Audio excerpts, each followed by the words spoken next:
বাঙালিদের কাছে পাহাড় মানে যে জায়গাগুলো সবার প্রথমে মাথায় আসে সেগুলো হচ্ছে দার্জিলিং, গ্যাংটক, কাশ্মীর। কিন্তু আমি আজ আপনাদের এমন একটি পাহাড়ে নিয়ে যাব যেখানে দেখতে পাবেন ঘন জঙ্গল, ওয়াটারফলস, পাহাড়ি গ্রাম, মন্দির, মনেস্ট্রি, লেক, পাহাড়ি নদী, কাঞ্চনজঙ্ঘার সুস্পষ্ট দৃশ্য, সাথে বরফ তো আছেই। ভাবছেন একসাথে এত কিছু? জায়গাটি কোথায়? জায়গাটি আর কোথাও নয়, আমাদের এই পশ্চিমবঙ্গের খুবই কাছে সিকিম রাজ্যের সিল্ক রুট বা ইস্ট সিকিম। আর সবথেকে মজার ব্যাপার হলো এই পুরো ট্যুরে আপনি যে কদিন থাকবেন প্রতিদিন আলাদা আলাদা জায়গায় আলাদা আলাদা হোমস্টেতে আপনি রাত্রিবাস করতে পারবেন। সে একটা আলাদা অভিজ্ঞতা। আর এরকমই এই ট্যুরের কিছু অভিজ্ঞতা আপনাদের সঙ্গে শেয়ার করতে চলেছি। জেনে নেব ইস্ট সিকিম বা সিল্ক রুট কীভাবে যাবেন, কখন যাবেন, কিভাবে এর পারমিট পাবেন, কোথায় রাত্রিবাস করবেন, খরচই বা কত হবে, ইত্যাদি ইত্যাদি। তাই আপনাদের কাছে অনুরোধ রইল ভিডিওটি সম্পূর্ণ দেখার জন্য।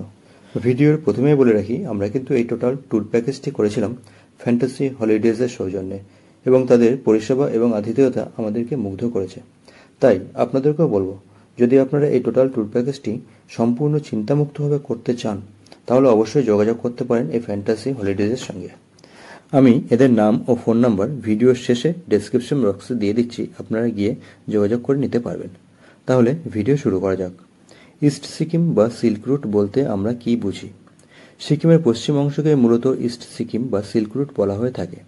তবে পশ্চিমবঙ্গের তমলুক থেকে শুরু করে নাথুলা পর্যন্ত এর বিস্তৃতি, যার নাম ওল্ড সিল্ক রুট। প্রাচীনকালের প্রথম শতাব্দীতে নাসা, লাথুলা, জেলেপালার পাশ দিয়ে ভারতবর্ষের সঙ্গে চীনের বাণিজ্য হয়ে থাকত। বিভিন্ন দ্রব্যাদির সাথে সাথে বিশেষ করে রেশম দ্রব্যাদি বেশি করে রপ্তানি হতো এই রুট দিয়েই। তাই এই রুটের নাম হয়ে যায় সিল্ক রুট। তবে বর্তমানে সিল্ক রুট বলতে আমরা বুঝি পশ্চিমবঙ্গের পেডং থেকে শুরু করে আইতার, পাদামচেন, নাথাং ভ্যালি, নাথুলা পর্যন্ত। আজ সেই দিকেই আমাদের যাত্রা। ইস্ট সিকিম বা সিল্ক রুটের পারমিট কিভাবে পাবেন? এই রুটের পারমিটের জন্য লাগবে হচ্ছে পিএবি অর্থাৎ প্রোটেক্টিভ এরিয়া পারমিট, যেটা আপনারা রংলি বা গ্যাংটক থেকে বানাতে হবে। প্রয়োজন হচ্ছে ভোটার আইডি কার্ড বা ড্রাইভিং লাইসেন্স, সঙ্গে 2 কপি ফটো। 18 বছর নিচে বাচ্চাদের বার্থ সার্টিফিকেট হলেই হবে। তবে বিদেশিরা বা বাংলাদেশি বন্ধুরা এই জুলুক বা নাথুলা পাস যাওয়ার পারমিট পাবেন না। পারমিট চার্জ গাড়ি প্রতি 1000 টাকা। তবে এই টাকা ট্যুর এজেন্সি দেবে না, এই টাকা আপনাদেরকেই বহন করতে হবে। এসকে নাম্বার প্লেট আলা গাড়িই কিন্তু পারমিট পাবে। তাছাড়া নিজস্ব গাড়ি থাকলে ভ্যালিড ডকুমেন্ট দেখেও পার্সোনাল গাড়ির পারমিট পাওয়া যায়। সিল্ক রুট ভ্রমণের বেস্ট টাইম বর্ষাকাল বা হেভি স্নোফল বাদ দিয়ে বছরের যে কোনো সময় সিল্ক রুট ভ্রমণ করা যেতেই পারে।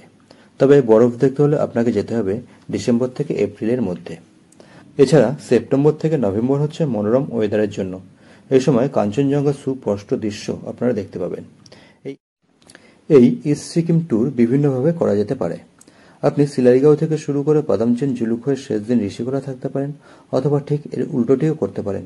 তবে আমরা প্রথম দিন সিলারিগাঁও থেকে শুরু করেছিলাম এবং শেষ করেছিলাম ঋষিকোলায় এসে। আমাদের এই টোটাল ট্যুর প্যাকেজটি ছিল 5 দিন 4 রাতের জন্য, এবং এর জন্য ট্যুর এজেন্সিকে দিতে হয়েছিল 6200 টাকা এনজেপি থেকে এনজেপি। সাথে এই 5 দিন ছোট গাড়ি, খাওয়া দাওয়া, পারমিটের ঝামেলা, সাইট সিন, হোমস্টেতে থাকা, এই সমস্তটাই ট্যুর এজেন্সির দায়িত্বেই ছিল। তবে লোকাল সাইট সিনের টিকিট ও পারমিটের টাকা আমাদেরকেই দিতে হয়েছিল। এবার আসছি এই ট্যুরটি আমরা কিভাবে করেছিলাম। আমরা আগের দিন শিয়ালদা থেকে রাত 10:05 দার্জিলিং মেল ধরে পরদিন সকালে 8:30টার মধ্যে পৌঁছে গেলাম এনজেপি স্টেশনে। সেখানে আগে থেকে আমাদের জন্য ওয়েট করছিল 2টো বোলেরো গাড়ি, যেটা পাঠিয়েছিল আমাদের এই tour agency fantasy tour and travels. আমরা এই গাড়ি করে তিস্তা নদীর পাশ দিয়ে এগিয়ে চললাম আমাদের প্রথম গন্তব্য সিলারিগাঁওয়ের দিকে। আমরা যেহেতু সকালবেলা ব্রেকফাস্টে এনজেপি স্টেশনে করিনি, তাই আমরা এরকম রাস্তার পাশে এরকম একটি রেস্টুরেন্ট দেখে দাঁড়িয়ে পড়লাম সকালবেলার ব্রেকফাস্ট করার জন্য। তবে এই ব্রেকফাস্টটি কিন্তু নিজেদের পয়সায় করতে হয়েছিল, কারণ ট্যুর এজেন্সির দায়িত্ব ছিল হচ্ছে প্রথম দিনের লাঞ্চ থেকে শেষ দিনের ব্রেকফাস্ট পর্যন্ত। তাই আমাদের এক একজনের প্রায় খরচা হয়েছিল 100 থেকে 150 টাকার মতো। তারপর ব্রেকফাস্ট করে আমরা এগিয়ে চললাম আমাদের গন্তব্য সিলারিগাঁওয়ের দিকে। আমরা বেলা 2:30টার মধ্যে পৌঁছে গেলাম এই সিলারিগাঁওয়ে। স্বপ্নের মতো সুন্দর এই সিলারিগাঁও। গ্রামটা ছোট হলেও গ্রামটা খুবই সাজানো গোছানো। বিশাল বড় বড় পাহাড় আর ঘন জঙ্গল, এবং পুরো গ্রামটি কিন্তু সুন্দর সুন্দর ফুল গাছ দিয়ে সাজানো, এবং এই গ্রাম থেকে কাঞ্চনজঙ্ঘার ভিউ খুব সুন্দর দেখা যায়। তবে এই গ্রাম থেকে কাঞ্চনজঙ্ঘা দেখার সৌভাগ্য আমাদের আর হয়ে ওঠেনি, কারণ আমরা যেদিন পৌঁছেছিলাম সেদিন ছিল মেঘলা আকাশ, আর পরদিন মুষলধারে বৃষ্টি হচ্ছিল। তাই এখান থেকে কাঞ্চনজঙ্ঘা না দেখেই আমরা পরদিন বৃষ্টি মাথায় নিয়ে বেরিয়ে পড়লাম।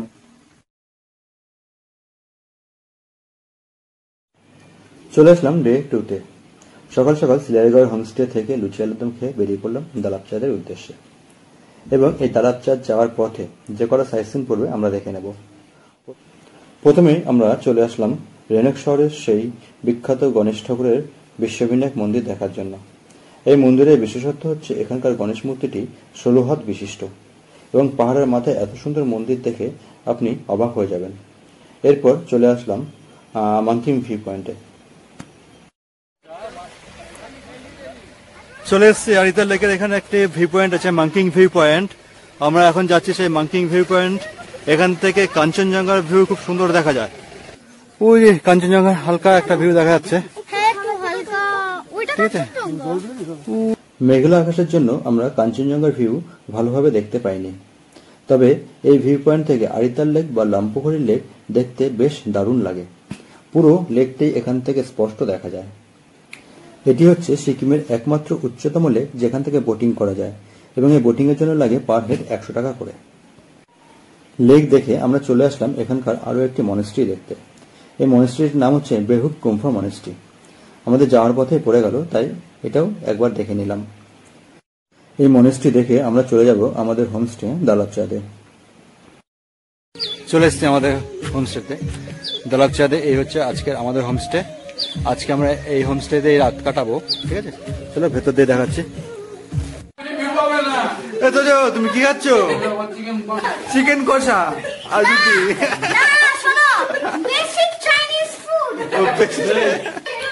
চিকেন কষা, আলু ভাজা, ডাল, রুটি।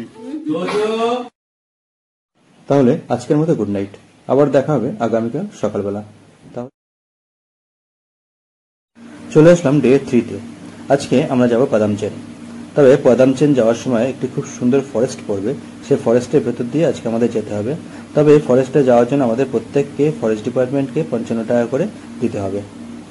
ফরেস্ট পার করে আমরা চলে আসলাম জুলুকের সেই বিখ্যাত জিগজ্যাগ পয়েন্ট দেখতে। এই হচ্ছে জুলুকের সেই বিখ্যাত জিগজ্যাগ পয়েন্ট, যেটা দেখার জন্য বহু মানুষ এখানে চলে আসে। আজ হোমস্টে থেকে যেহেতু আমরা খুব সকালবেলা বেরিয়ে গেছি, তাই সেখানে আর ব্রেকফাস্ট করা হয়নি। তাই আমরা এই জুলুকের জিগজ্যাগ পয়েন্টে এসে সকালবেলা ব্রেকফাস্টটা সেরে নিচ্ছি। আমরা নিলাম হচ্ছে ম্যাগি, যার দাম পড়েছিল 50 টাকা, আর এগ ম্যাগি হচ্ছে 70 টাকা, সাথে চা কফিও ছিল।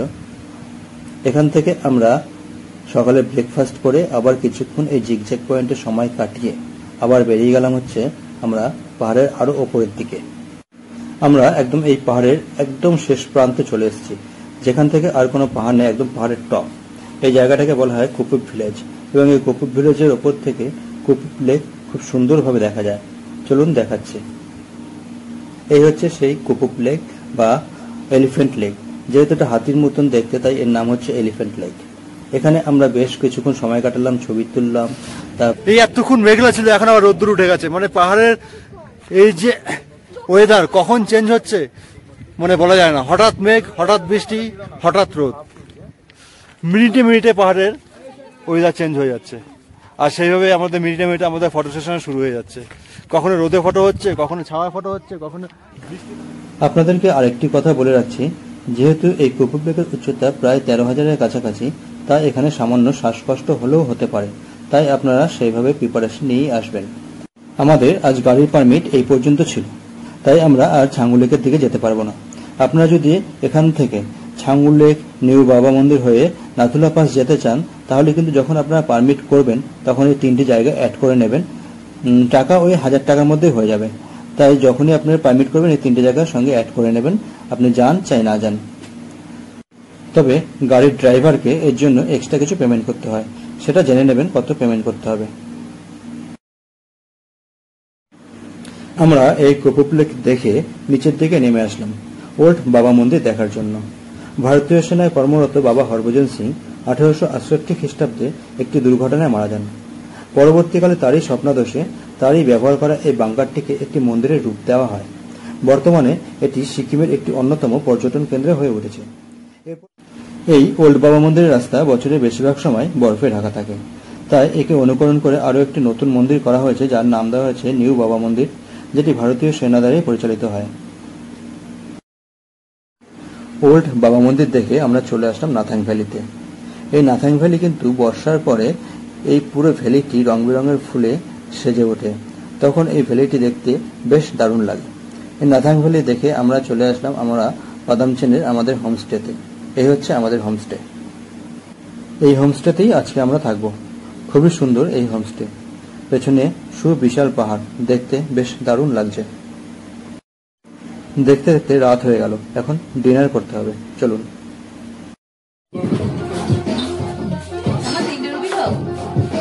বাড়িতে 4টে রুটি খায়, বাইরের রুটি অনেক ছোট হয়, এখানে রুটিগুলো অনেক বড়। চলে আসলাম ডে 4-এ। পাদামচেনের হোমস্টে থেকে চেক আউট করে আমরা বেরিয়ে যাব। আজ যাবো হচ্ছে ঋষিখোলা। পথে যাওয়ার সময় দেখে নেবো হচ্ছে কিউখোলা ওয়াটারফলস, আর যাবো হচ্ছে রংলি মার্কেট। আর রংলি মার্কেট থেকে কিছু কেনাকাটা আছে, সেখান থেকে কেনাকাটা করে তারপর যাব হচ্ছে আমরা ঋষিখোলা। আর সারাদিন ঋষিখোলাতেই থাকবো। ঋষিখোলা যাওয়ার পথে এরকম একটি সুন্দর ফলস পেয়ে গেলাম, যার নাম হচ্ছে কিউখোলা ফলস। এই হচ্ছে সেই কিউখোলা ফলস। এখন আমরা যাব হচ্ছে এই কিউখোলা ফলসে একদম সামনে। চলো তোমাদেরকে দেখাচ্ছি। ওই যে আমাদের বাকি সব মেম্বার, হাই বলে দাও, ওই যে সব বাকি মেম্বারসের দিকে আছে ফলসের যে একটা। প্রায় 100 ফুট পাহাড়ের উপর থেকে বয়ে চলেছে এই ঝর্ণার জল। এখানে আমরা সবাই অনেকক্ষণ সময় কাটালাম, ছবি তুললাম, অনেকে আবার এখানকার ওয়াশরুম ইউজ করলো। পাশেই রয়েছে পে অ্যান্ড ইউজ ওয়াশরুম। একটা কথা আপনাদেরকে বলে দিচ্ছি, এখানে আসার সময় সঙ্গে বেশি করে ক্যাশ রাখবেন, কারণ সব জায়গায় নেটওয়ার্কের কারণে অনলাইন পেমেন্টে একটু প্রবলেম হয়। আমরা যেহেতু মে মাসের মাঝামাঝি এখানে এসেছি, তাই ঠান্ডা কিন্তু সেরকম একটা পাইনি। শুধু পাদামচেন থেকে জুলুক যাওয়ার সময় একটু ঠান্ডা পেয়েছিলাম, বাকি সময় নর্মাল পোশাকে কাটিয়ে দিতে পারছি, তাই আমরা বরফও সেভাবে দেখতে পাইনি। চলে আসলাম রংলি মার্কেটে বাড়ির জন্য কিছু কেনাকাটা করার জন্য। এই পুরো সিল্ক রুট ট্যুরে সেরকমভাবে কোনো মার্কেট চোখে পড়েনি এই রংলি মার্কেট ছাড়া, তাই এখান থেকে সবাই কিছু না কিছু কিনে নিলাম। তবে এই মার্কেটে শীতের পোশাক ছাড়া বাকি সব জিনিসের দাম কিন্তু আমার কাছে একটু বেশিই লাগলো। যাই হোক, এসেছি যখন কিনতে তো হবেই, তাই সবাই কিছু না কিছু এখান থেকে কিনে নিলাম।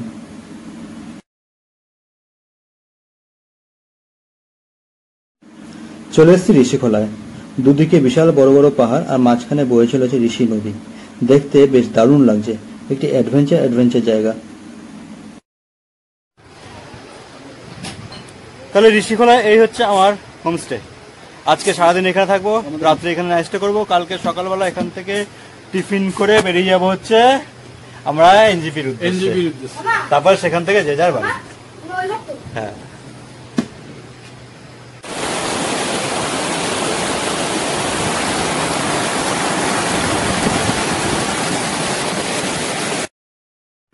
আমরা এই নদীর জলে অনেকক্ষণ ধরে স্নান করলাম, তারপর হাসি ঠাট্টা মজা সবকিছুই চললো। এরপর দুপুর হয়ে যাওয়াতে আমরা দুপুরবেলা লাঞ্চ করে নিলাম। তারপর শুরু হলো রাতের প্রস্তুতি। রাতে যেহেতু আজকে আমাদের লাস্ট দিন, তাই আমরা এখানে বারবিকিউ করলাম, ছোট্ট একটি পার্টিও রাখলাম। সেখানে নাচ গান হয়, হুল্লোড়, আরো অনেক কিছুই হলো।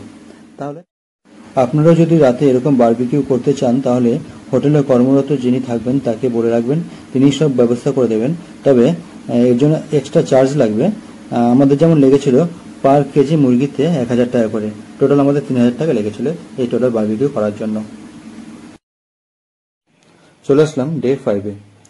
এই পুরো সিল্ক রুট ভ্রমণে আজকে আমাদের শেষ দিন, তাই আজ আমরা সবাই একটু আপসেট, কিন্তু কিছু করার নেই। শুরু যখন করেছি তার শেষ তো করতেই হবে, এবং আজ যদি আমরা শেষ না করি তাহলে আগামীকাল নতুন করে শুরু করতে পারবো না। আজকের লাঞ্চটা আমরা রাস্তায় আসার পথে এরকম টুসুস হোটেলে সেরে নিলাম। এবার দেখে নেব আমাদের এই টোটাল ট্যুরে কত টাকা খরচ হলো। চলুন তাহলে একবার এক ঝলক দেখে নিই।